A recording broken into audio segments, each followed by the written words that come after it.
Magandang araw mga kabilen. Ako si Carol Quillo mula sa Grupong Lila.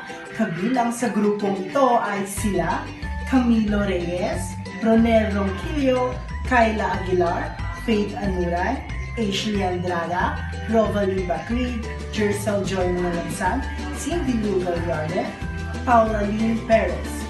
Nandito kami upang magbigay ng impormasyon at halimbawa patungkol sa iba't ibang gawain sa pagtataya sa pagtuturo ng panitikan. Alam niyo ba na ang iba't ibang gawain sa pagtataya sa pagtuturo ng panitikan ay mayroong 7 uri na kung saan nagbibigay gabay sa pagtuturo ng panitikan. Ito ay ang mga sumusunod.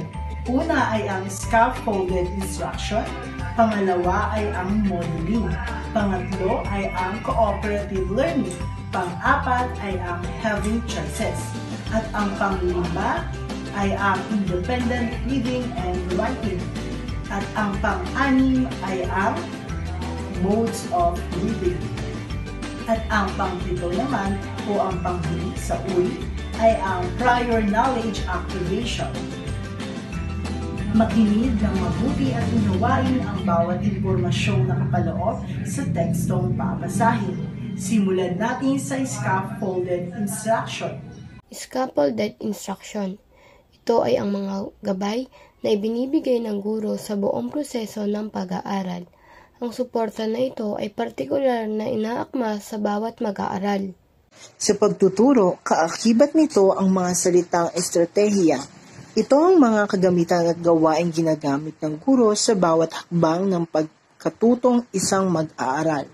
Ito rin ang paraan na ginagamit sa paglilipat ng konsepto, ideya, katotohanan at kasanayan sa mag-aaral. Natatamo ang layuning ito na walang sawang paggabay ng mga guro. Ang scaffolding ay pinakamahusay na diskarte kapag ang tagapagturo ay gumagamit ng pamamaraan sa anumang sitwasyon sa loob ng klase. Halimbawa, ang isang guro ay maaaring magtanong ng mga naangkop na katanungan, gumawa ng mga suhestiyon, pag-alok ng pampatibay loob, mag-post ng mga tanong na may limitadong sagot, gumamit ng mga demonstrasyon, pagmumodelo ng isang aktibidad sa pag-aaral bago sila hilingin na makumpleto ang kapareho o katulad na aktibidad. Humingi ng mga katanungan habang nagbabasa upang hikayatin ang mas malalim na imbestigasyon ng mga konsepto. Paggamit ng graphic organizer upang mag-alok ng isang visual na balangkas para sa bagong impormasyon. Halimbawa ng scaffolded instruction ay, maaari mo bang basahin ang nasa iyong harapan, Faith? Bago iyan, ipapakita at pakinggan muna kung ano o paano ko basahin na sang ganon. Madali mo na lamang matukoy ang bawat salita na nasa iyong harapan. Para sa unang salita, adobo. Para mabasa ito ng mabuti, date, dido, do, ado, bo, ba, be, bi, bo, bo, bo, do, bo, adobo. Itin mo nga, Faith. Mahusay. Tama ang iyong pagkakabasa at pagkaunawa. At ngayon naman ay tayo ay dumako sa modelong pagtataya sa panitikan. Ito ay demonstrasyon na kung saan sa pagtuturo ay ang pagbibigay sa mga estudyante ng direktang atensyon kung paano matutunan ang isang bagong kasanayan. Ito rin ay isang pamamaraan na nagpapakita ng pagsasagawa ng gawain sa pagkatuto. Ang modeling o pagmodelo sa Tagalog ng guro ay isang bagong konsepto sa pag-aaral at natututo ang mga mag-aaral sa pamamagitan ng pagmamasid o obserbasyon. At ngayon, ipakikita ko sa inyo ang ilan sa mga halimbawa ng modeling sa pagtataya sa panitikan.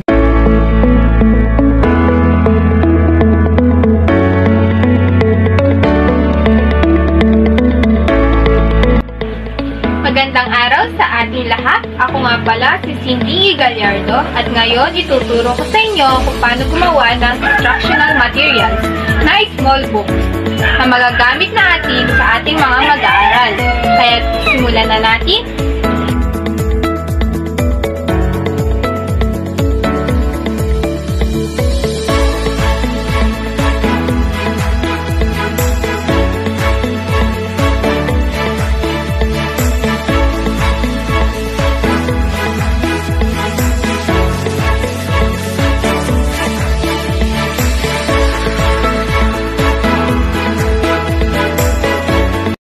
Itupi sa gitna ang board paper at Oslo paper.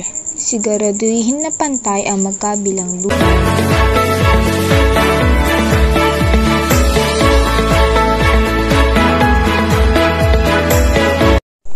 Ikat ang sobrang bahagi ng Oslo paper upang magpantay ito sa board.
Cooperative learning.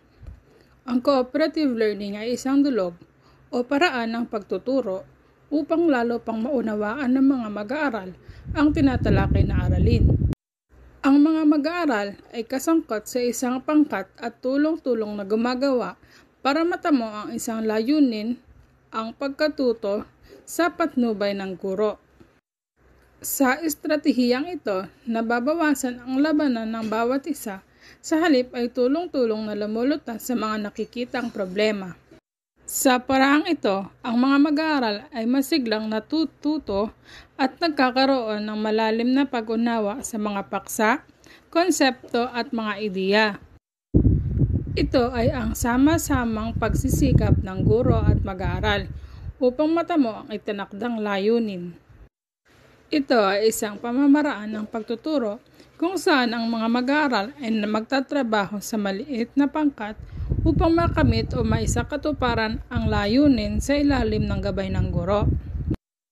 PIES Principles: Positive Interdependence, Individual Accountability, Equal Participation, and Simultaneous Participation. Ang cooperative learning, ito rin ay isang paraan o teknik sa pagtuturo at kabilang sa mga filosofiya ng edukasyon na humihikayat sa mga mag-aaral na gumawa ng sama-sama bilang isang pangkat upang matutunan ang isang aralin. Kagandahan ng pangkatang pagkatuto. Natutuhan ng mga mag-aaral ang pagiging responsable sa sarili at sa mga kapangkat. Naghihikayat ng interaksyon sa pagitan ng guro at mag-aaral.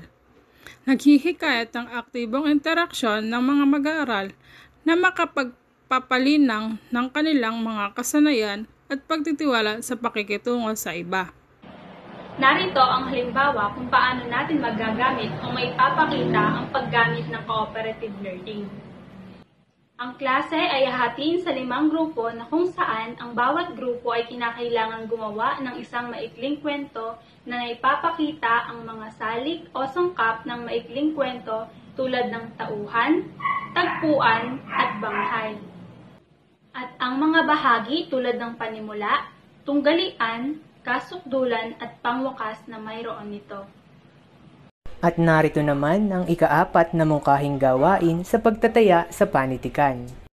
Ito ay tinatawag na having choices. Ang pinakamahusay na paraan upang mas mapaganda ang pagtuturo ay bigyan ng mag-aaral ng pagpipilian sa kung paano nila nais ipakita ang kanilang natutunan. Ang lahat ng mag-aaral ay natututo sa kanilang sariling pamamaraan at kailangan nilang maipakita ang kanilang sariling kakayahan at interes. Binibigyan ng mga guro ang mga mag-aaral ng pagpipilian kung paano nila ipapakita ng mas mahusay ang kanilang natutunan, kung paano sila mas magiging malikhain at mas mahusay sa pakikibahagi sa iba. Narito naman ang mga paraan at halimbawa kung paano isama ang pagpipilian sa mga mag-aaral. Ang una, hayaang papiliin ang mga mag-aaral sa paksa. Ngayon, dahil tapos na tayo sa aralin para sa araw na ito, bibigyan ko kayo ng karagdagang gawain. Kayo ay magkakaroon ng takdang aralin patungkol sa elemento ng mga kwento. At sa takdang araling ito, ang bawat mag-aaral ay bibigyan ng pagkakataong pumili ng kani-kanilang mga kwento na gagamiting paksa. At matapos ang pagpili, inyong ibibigay ang mga elemento nito, gaya ng tagpuan, tauhan at banghay. Ikalawa, hayaang magtanong ang mga mag-aaral. At ikatlo, hayaang magpasya ang mga mag-aaral sa nilalaman nito. Ngayon mga bata, may katanungan ba kayo sa inyong karagdagang gawain? Okay, tinatanong ni Ana, maaari daw bang ilathala ang takdang aralin sa pamamagitan ng pagguhit? Ang sagot ay oo. Pinahihintulutan ko kayo na gumamit ng iba't ibang paraan sa paglilathala ng inyong mga takdang aralin. Maaaring pasalaysay at maaari ding pagguhit. Meron pa bang ibang katanungan? Sige nga. Okay, may tanong si Mark. Saan daw ilalathala ang takdang aralin? Kayo ay pinahihintulutan ko na gawin ang takdang aralin kahit saan nyo naisin. Maaaring sa inyong kwaderno o di kaya sa malinis na papel. Kayo ay binibigyan ko ng kalayaang magpasya at gamitin ang diskarte sa paggawa ng inyong karagdagang gawain. Meron pa ba ibang tanong? Kung wala na, maliwanag na tayo. At kung wala ng katanungan, maraming salamat sa inyong araw mga bata. Kinagagalak ko na kayo'y aking turuan sa araw na ito. Hanggang sa muli, paalam! Independent Reading and Writing. Ang independent reading and writing ay nagbibigay ng mga pagkakataon para sa mga mag-aaral na gamitin ang mga estratehiya na tinuro ng guro. Sa independent reading and writing din ay binibigay ng guro ang mga angkop na babasahin o sulatin sa mga mag-aaral upang sa ganon ay mahasa ang kaalaman ng mga bata sa kanilang aralin. Ngayon mga bata, may kwento akong babasahin sa inyo at ipapanood.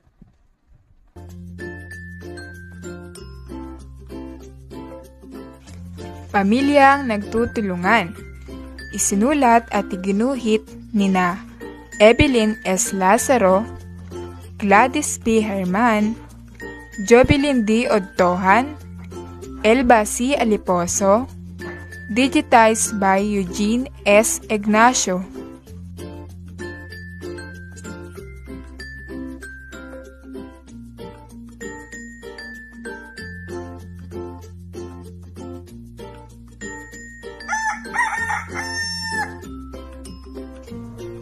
Araw ng Sabado, maagang gumising ang pamilya Perez.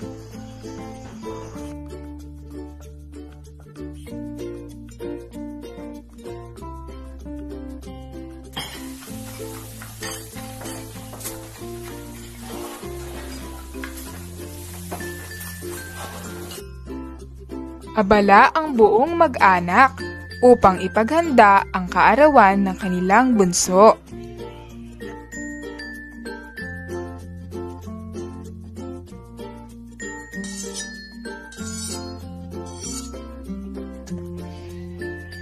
Si tatay ang nagkakatay ng manok.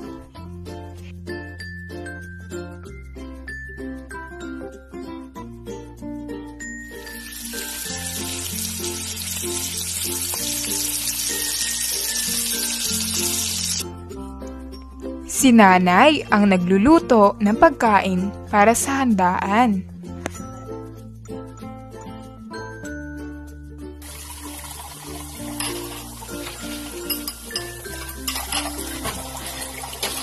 Si ate ang katulong ni nanay sa kusina. Siya ang tagahugas ng mga kagamitan sa pagluluto.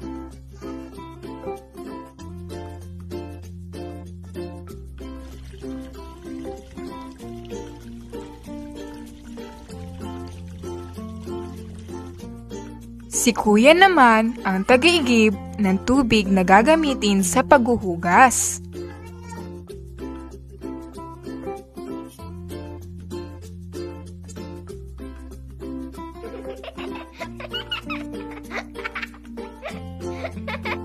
Habang si Bunso ay masaya lang na naglalaro sa sala.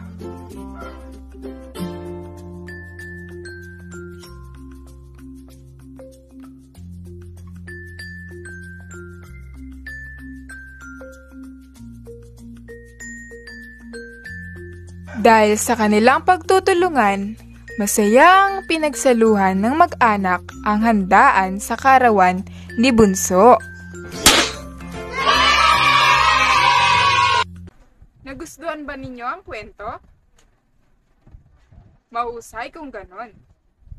Ang pamilya nyo ba ay nagtutulungan? Magaling! Ngayon, kayo ay kumuha ng malinis na papel at sagutan ang tanong na ito. Ano ang mga ginagawa ng pamilya sa kwento? Mode of reading, mode ng pagbabasa. Mayroon iba't ibang mga mode ng pagbabasa at bawat isa sa kanila ay may mga sariling pagkakaiba. Iyon ay ang scanning, skimming, casual, pagbasang pang-impormasyon, matiim na pagbabasa, rereading o muling pagbasa, pagtatala. Scanning, uri ng pagbabasa na kung saan ang magbabasa ay nagsasagawa ng paggalugad sa material na lawak tulad ng pagbasa sa mga susi na salita o keyword, pamagat at subtitle. Dito, ang mahalagang salita ay hindi binibigyang pansin. Binibigyang pansin ng ganitong pagbasa ang mahalagang mensahe sa pahinang binasa o tinignan. Ang scanning ay isang uri ng pagbasa na nangangailangang hanapin ng isang partikular na impormasyon sa aklat o sa anumang babasain. Ginagawa ito sa isang bumabasa sa pamamagitan ng pagtaklaw-taklaw sa paghalukat ng material at pag-uukol ng mabilisang pagsulyap sa mga ito. Nakatuon ang kanyang mga sa partikular na impormasyon sa isang tiyak na pahina ng material, Magagamit ang ganitong pamamaraan sa pagbabasa ng nilalaman, table of content, index, classified ads. Halimbawa nito ay pagtingin sa dyaryo upang alamin kung nakapasa sa isang board examination, pagtingin sa winning number sa loto.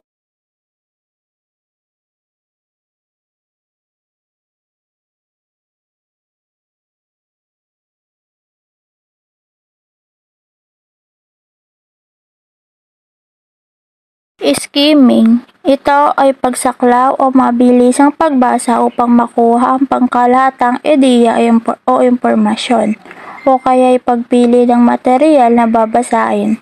Ito rin ay pagtingin o paghanap na sa mahalagang impormasyon. Ang skimming ay pinaraan ng pagbasa at pinakamabilis na pagbasang magagawa ng isang tao. Ang gumagamit ng kasanayang ito ay pahapiyaw na bumabasa ng mga pahiwatig sa seleksyon katulad ng pamagat at paksang pangungusap. Binasa niya ng pahapiyaw ang kabuuan ng seleksyon at ilalaktawan ng mga hindi kawili-wili sa kanya sa sandaling iyon.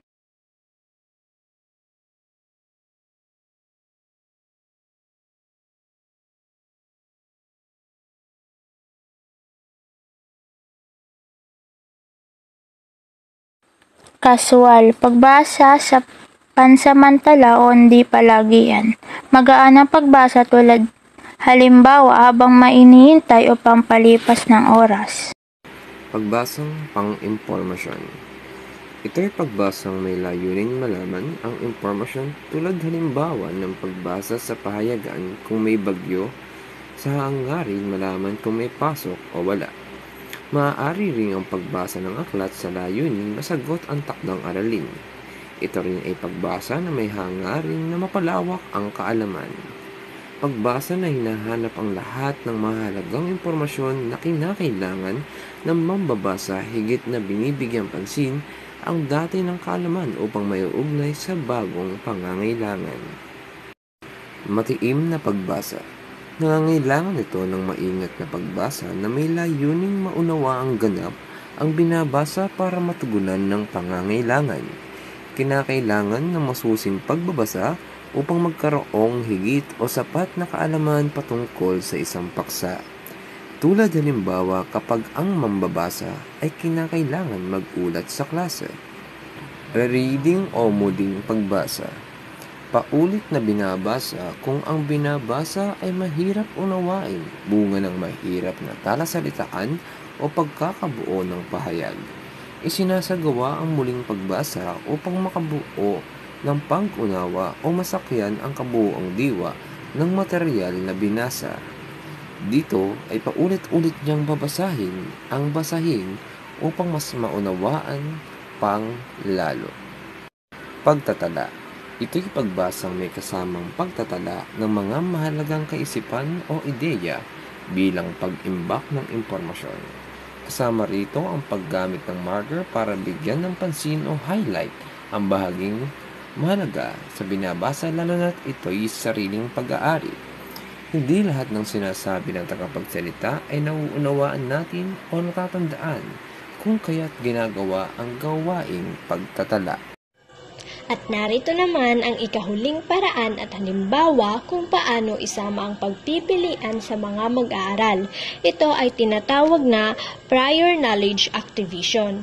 Ang pag-aktibo ng naunang kaalaman ay nangangahulugang kapwa nagpapalabas mula sa mga mag-aaral ng alam na nila at pagbuo ng paunang kaalaman na kailangan nila upang ma-access ang paparating na nilalaman. Narito ang halimbawa ng prior knowledge activation. Halimbawa, si Norel ay nagbukas ng isang libro at ang pahina na buksan niya ay may pamagat na iba't ibang uri ng panitikan.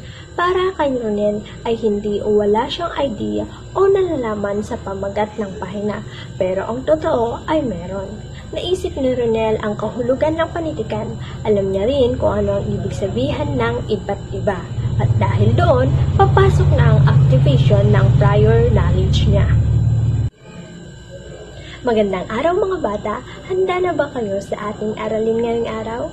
Magaling! Sa ating nakaraang talakayan, napag-aralan natin at nalaman ang mga kwento tulad ng ang pambihirang sombrero at gayon din sa kwentong si Jose, ang batang magalang. Alam niyo ba na ang mga napag-aralan noong nakaraan ay makatutulong upang mas lubusan nating maunawaan ang aralin natin ngayon na pagsasaayos ayon sa pagkasunod-sunod? Sige nga, Kayla, ibigay mo nga ang iyong natatandaan sa kwentong ang pambihirang sombrero. Magaling! Ikaw naman, Alex, ibigay mo nga ang iyong natutunan o nalalaman sa kwentong si Jose, ang batang magalang. Magaling mga bata! Alam niyo ba na maaaring mas maging mahusay tayo sa pagtukoy sa pagkasunod-sunod ng mga pangyayari o kaganapan na ating nakita? Ngayon mga bata, dadako na tayo sa pagtataya. Sige nga, bilang inyong pagtataya, may ipipresenta ako sa inyong mga salaysay o pangyayari sa isang kwento na inyo namang pagsusunod-sunurin. Magaling mga bata, dahil sa ating nakaraang talakayan tungkol sa mga kwento, mas madali ninyong matututunan kung paano ang wastong pagsasaayos ayon sa pagkasunod-sunod. At narito naman ang mga sangguniang pinagbatayan ng aming grupo sa paggawa ng presentasyong ito. Maraming salamat sa pakikinig. Muli kami ang Pangkat Lila at sana may natutunan kayo.